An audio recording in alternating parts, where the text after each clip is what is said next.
What does it take to keep a 140-year-old meat processing company thriving in Rochester, New York? We've got that answer and more in this episode of the Food for Thought podcast. Hi there, my name is Erin Hallstrom, and I'm the host of the Food for Thought podcast. Today's guest is Julie Camardo. She's the CEO and fifth-generation owner of Zweigle's, a meat processing company based out of Rochester. In the next half hour, we cover a lot of ground. We talk about what it was like growing up in the family business and how she and the company give back to the Rochester community in ways you won't believe. We also talk about what it's like to be a woman in a male-dominated field and how the women who came before her helped pave the way to make Zweigle's the certified women-owned business it is today. Enjoy the episode.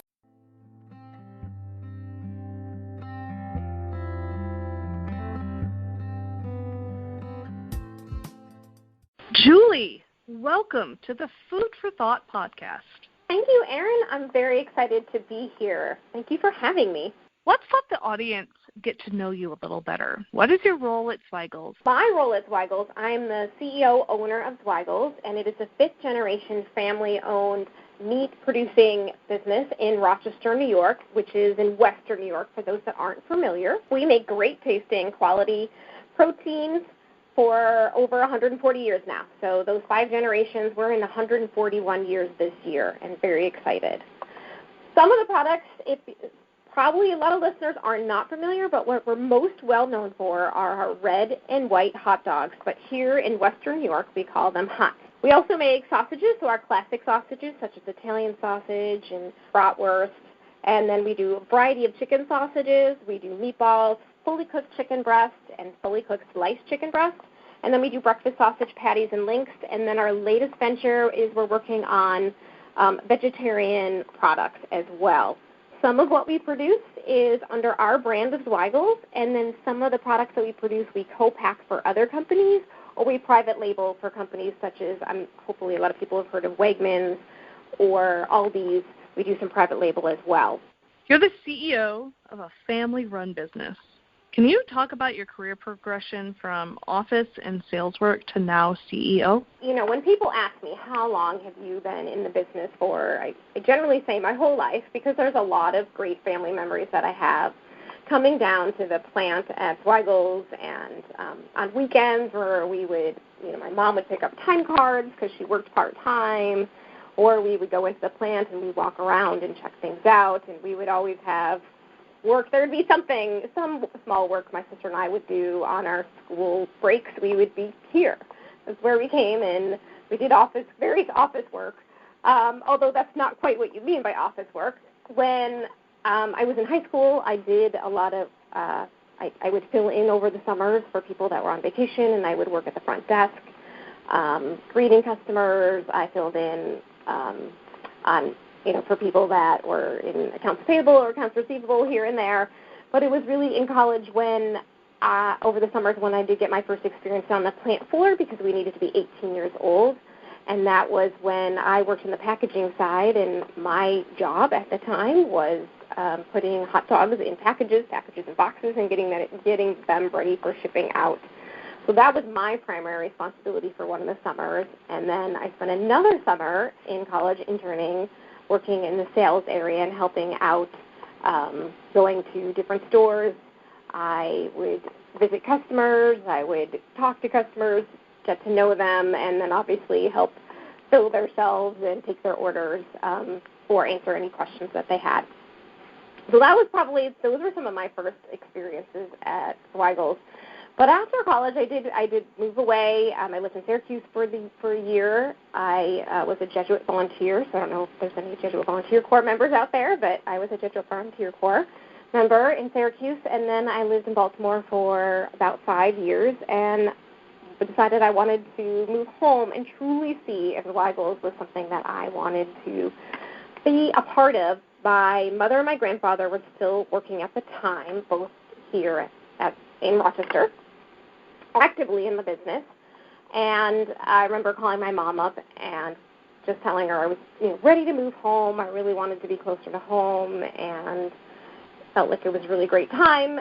And she sort of said to me, she said, well, I don't have a job for you. And I said, well, that's okay. I said, I will find another job, and if there's something that opens up, then, let me know, and hopefully I'll be able to fill the position.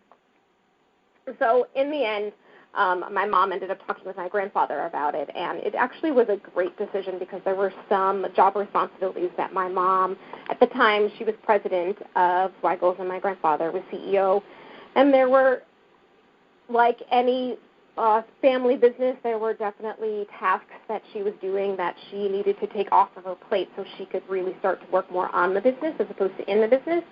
So I came to work at Zweigle's, and it was a good opportunity for me. I got to be more involved in the office setting and taking over. And in that particular time, I started in the office working. It was in the HR part of it. That was probably where my stronger background was. Good for me to be able to work with my mom and my grandfather at the same time as well, to get to know them and see how they interacted with the people in the business, to see how they interacted with customers, to try to understand some of their values, as well as for myself to be a part of the business in a little bit of a different way, so not on the shop floor, but a little, in the office setting. And then at that point, I really loved what I was doing. There were a few changes that I had made along the way while I was in that department, and picked up some other responsibilities in the office while other people were transitioning in and out. And then my love of sales of our product just sort of came to the forefront, and there was an opening in the sales department, and it was a really great opportunity for me. So I took the opportunity to be a sales rep for Zweigle's and started visiting some of our current customers and then opening up a new territory for us as well, just a little bit to the west of Rochester, closer to the Buffalo area. And that truly was, I had a lot of fun doing that. And it was a great learning experience for me. It was a little bit of a piggyback from what I did in college, but a lot more responsibility this time around, and working with customers and really making sure that I was understanding our quality products and, our price points, and really just working with the customers and getting to know the area and what was out there for our competition, and the challenges of opening up, a new area we were not as strong in. So hot dogs are kind of a funny thing. I'm going to segue for a little bit because those that might not be familiar with Zweigle's, but particularly in we'll say the Northeast, sort of where you grew up, what you grew up with, there's probably some signature hot dog company that you grew up with, and you will be a diehard, and you will defend that hot dog company and what brand you grew up with till pretty much the day you die.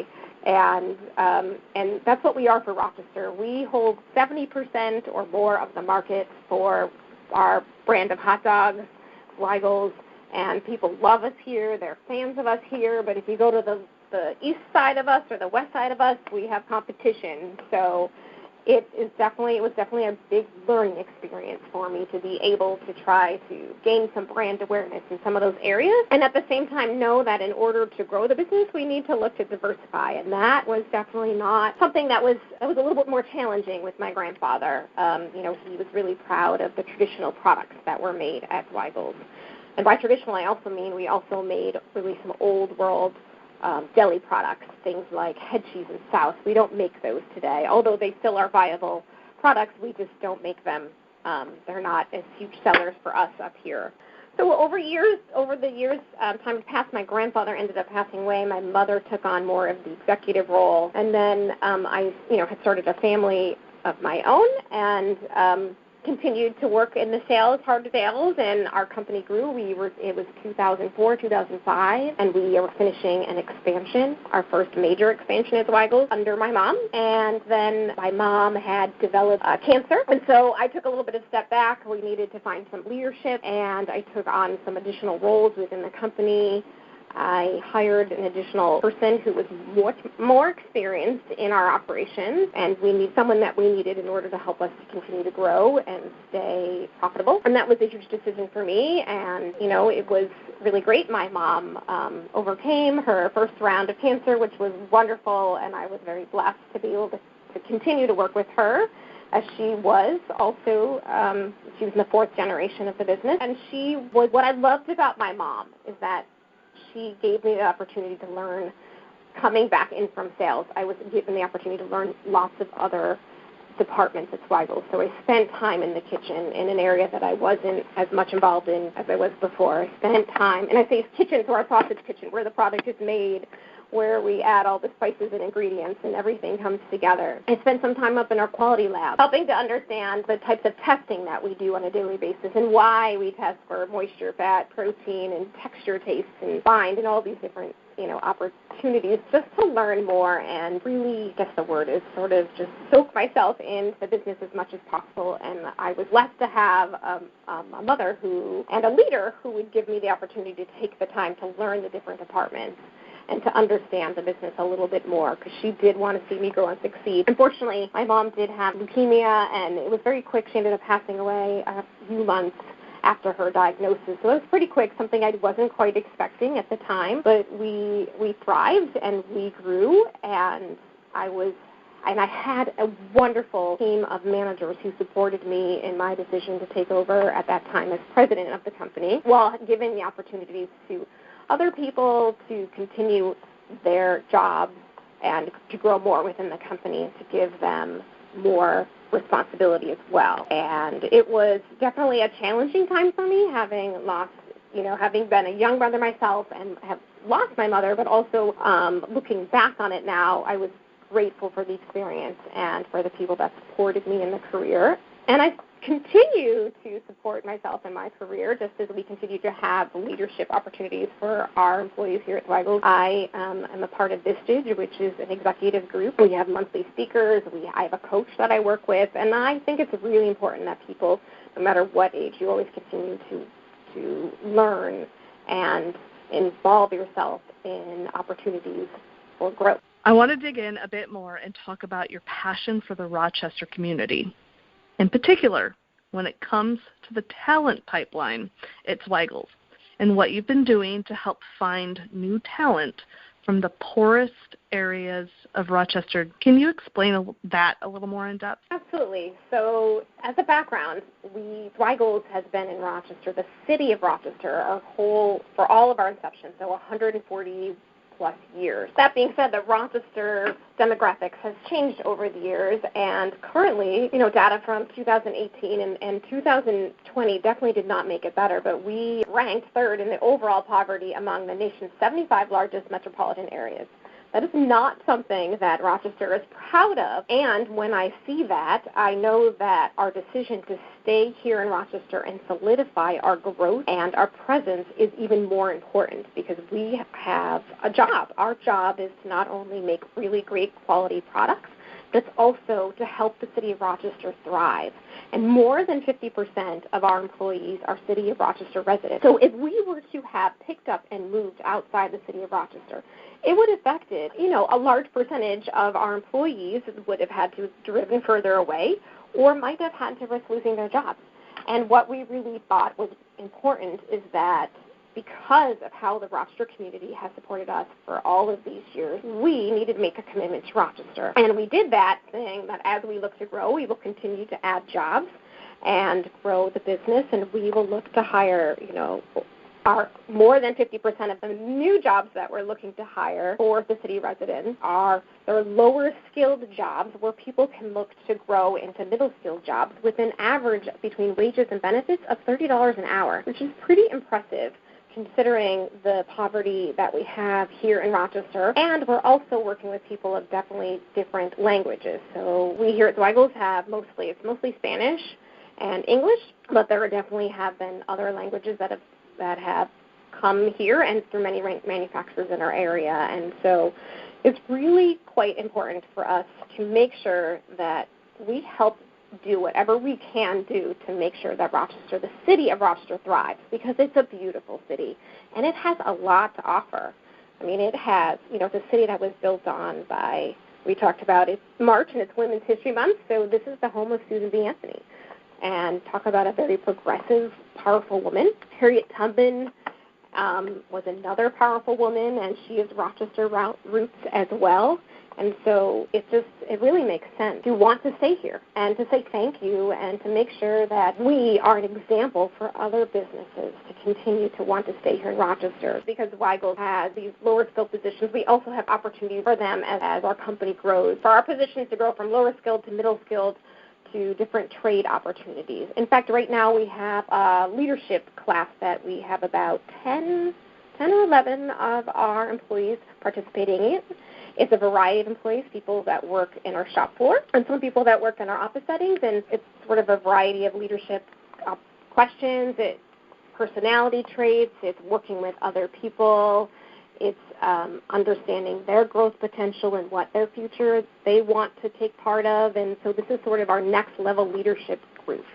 And in order to make sure that we're successful, in order to try to pull from within as we grow, we want to see if we can't better help our employees to continue to feel that they are important at Zweigle's and that there is a place for them in the future, and they can do more than when they started first, when they came in the door as employee day one. It definitely sounds like this has been embedded in the company's DNA.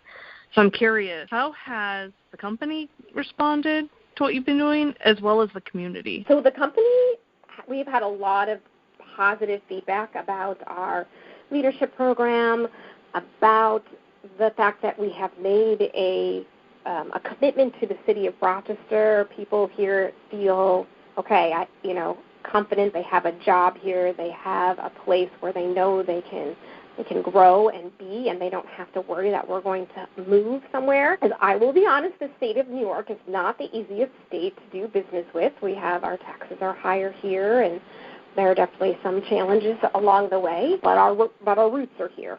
And this is where we started, and this is the community that has supported us through the years. I also know that the community of Rochester has come to support us, and when it came time for us to look to expand, we had really great collaboration between the city of Rochester, the county of Monroe, in which we are situated, and also the state of New York.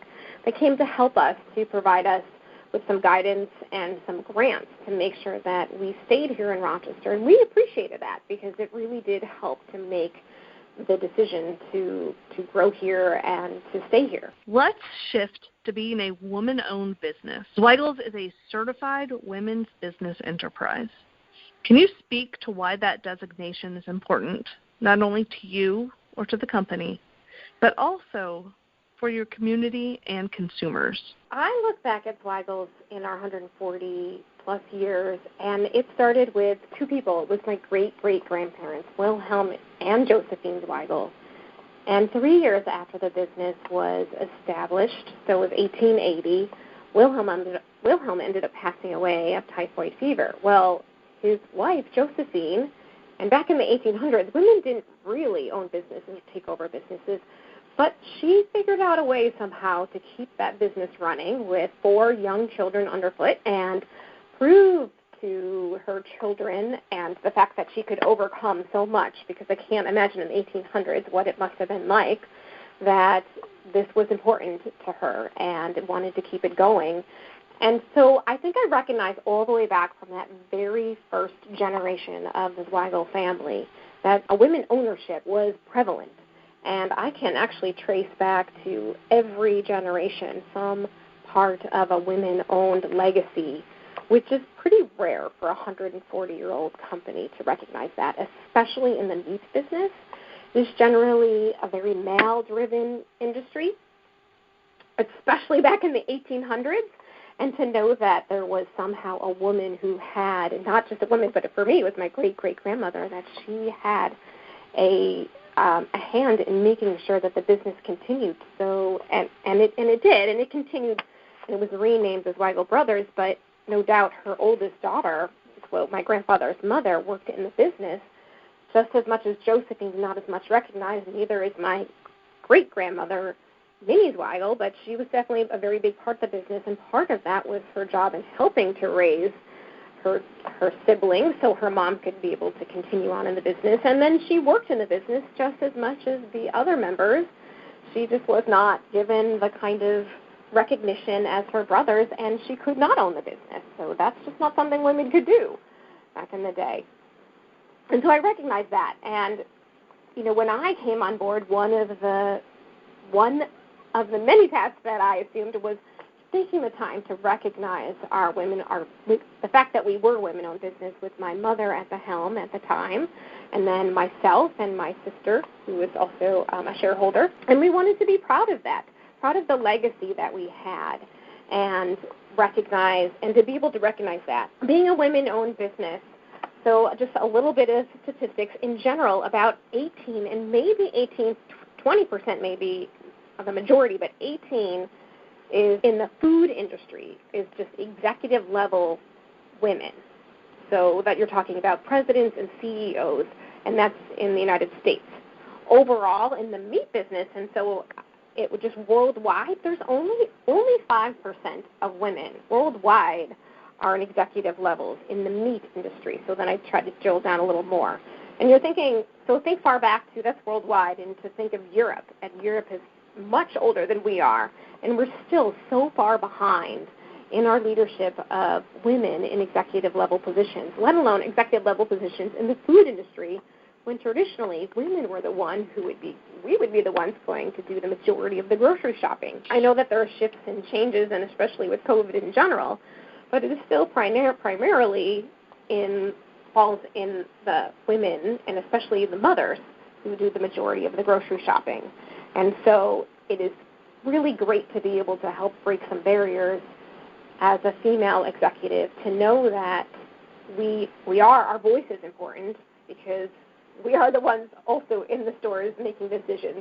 We are shopping for our families, or shopping for our children, and there are great opportunities for us to be able to have our voices heard.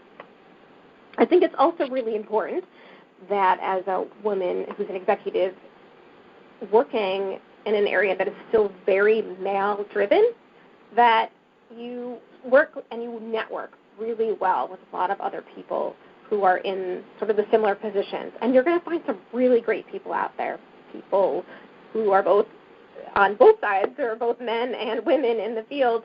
And as you come with your stories, you come with questions, and you come educated with what you're trying to converse. You talk with them, and it's been important for me to know that there are other women out there that are like myself, who are kind of in that growth mode, who are competing in some ways against men in that male network that they have. And there are some really great men in the network that are welcoming women to this industry and are opening doors and helping us to make sure that our voices are heard as well. But I think for the future that other women see, they can open their eyes to jobs that they wouldn't think they'd be interested. Maybe they didn't think food was something they wanted to do, but runs a variety of positions. Purchasing, there's quality positions, it's finance. It runs the gamut. It's not only in working in the sausage kitchen, which was sort of my grandfather's back in the day. That's sort of where women were. They were on the line and they were tying, and then, it was men that sort of did these certain roles, and it's not that way here. And it is very, very different. And so I'm very proud to be able to be, not only are we a nationally recognized certified women-owned business, but we are state certified and then locally certified as well. And, I have two daughters I have three children, but I have two daughters as well. And it feels really good to have them be able to look up to me and feel proud of who I represent in the community. So not only am I, most of the time, of course I'm their mother, and that's probably one of the most important jobs that I have, but also be recognized as an industry leader and as a strong community member, speaking out for others in our community and being a voice for Zweigles, but also being a voice for other women leaders who are trying to make it and trying to work hard and to have their voice be heard, because you're definitely not alone. And there's a lot of people out there that will help support you and just surround you. We've written and talked on food processing about the impact COVID-19 has had on businesses in general, but we've talked less so about its impact on women. I know as a woman, I study this probably a little more intensely than the rest of my team, but numerous studies have shown how women have been hit harder from an employment standpoint, especially by the pandemic. Have you seen this at Zweigle's and in Rochester? Yeah, so it's a really great question that you're asking, because here at Zweigle's, and I think I've seen it in this culture that we have. We have definitely an open culture that whatever your needs are, whoever, your background, it's all important, and we support everybody. And we actually have, since the pandemic started, we have had just as many men, if not more, fathers who have had to take time to be with their kids to help with education or other things that have come up during this COVID-19 pandemic than as much as we have had women. Or I'll say it really is for us. I've seen it more for parents, so maybe I'll use that in particular. I've seen a struggle a little bit more here at Zweigle due to how schools have had to adjust their 6-foot distance and requirements in order to be able to stay open. And again, being in the city of Rochester schools did not open at all. So they weren't open at all. So I had 50% of my population comes from the city of Rochester, and then a percentage of those parents that also have children that attend the city of Rochester schools. And so there was a lot of struggles. So we, understood that, and obviously there were programs in place, and whether it didn't matter what your background was, we had just as many men, if not more, dads or fathers that needed to take time off to be able to support their families as we did mothers in the same respect. Now, I do know what you're saying, and as I have noticed, and even personally, there have been some struggles where I have had to take a little extra time off, more than some of probably my executive level male counterparts, to stay at home with my son, or because he's my youngest, if he needed to stay in quarantine or if there was something that needed to happen. So I myself did feel it, and I'm not saying that it wasn't there, but I like to think that the culture here at Zweigle's isn't specifically driven by that.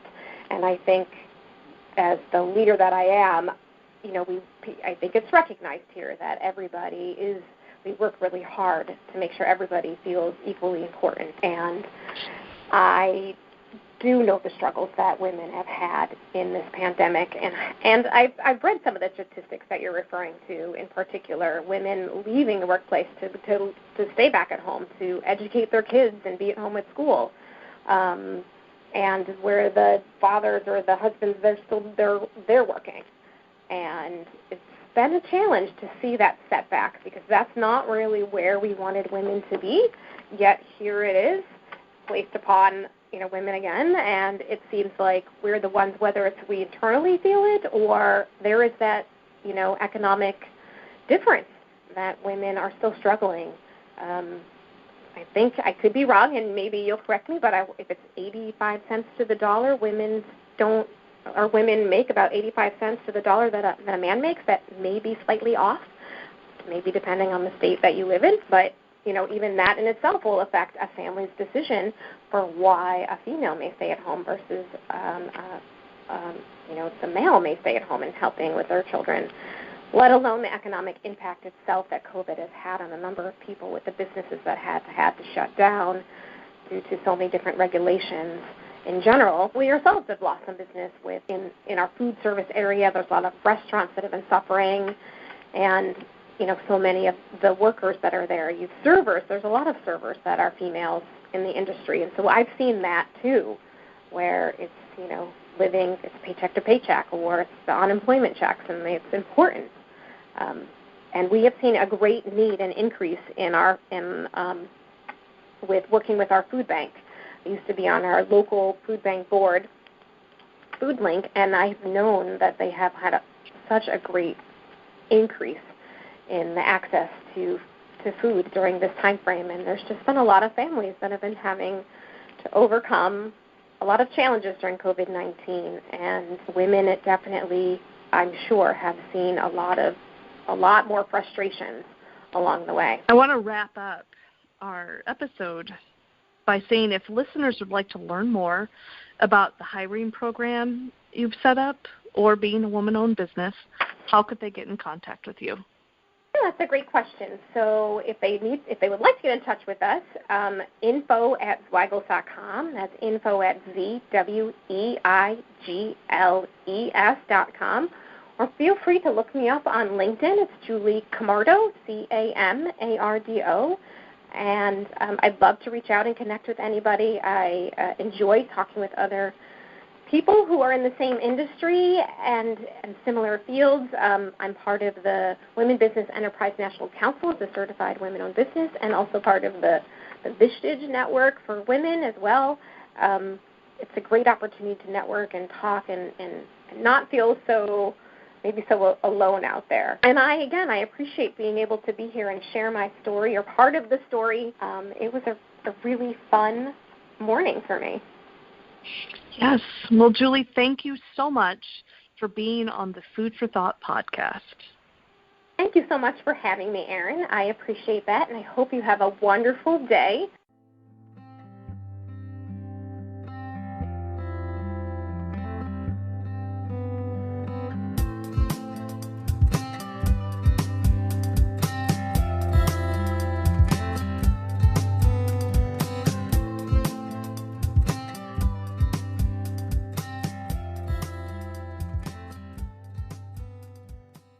For everyone listening to the Food for Thought podcast today, thank you for tuning in. You can find us on Apple Podcasts, Spotify, Stitcher, and just about everywhere you can listen to a podcast. Be sure to tune in next time as we talk more about the stories behind the headlines of the food and beverage industry. Take care. Have a great day.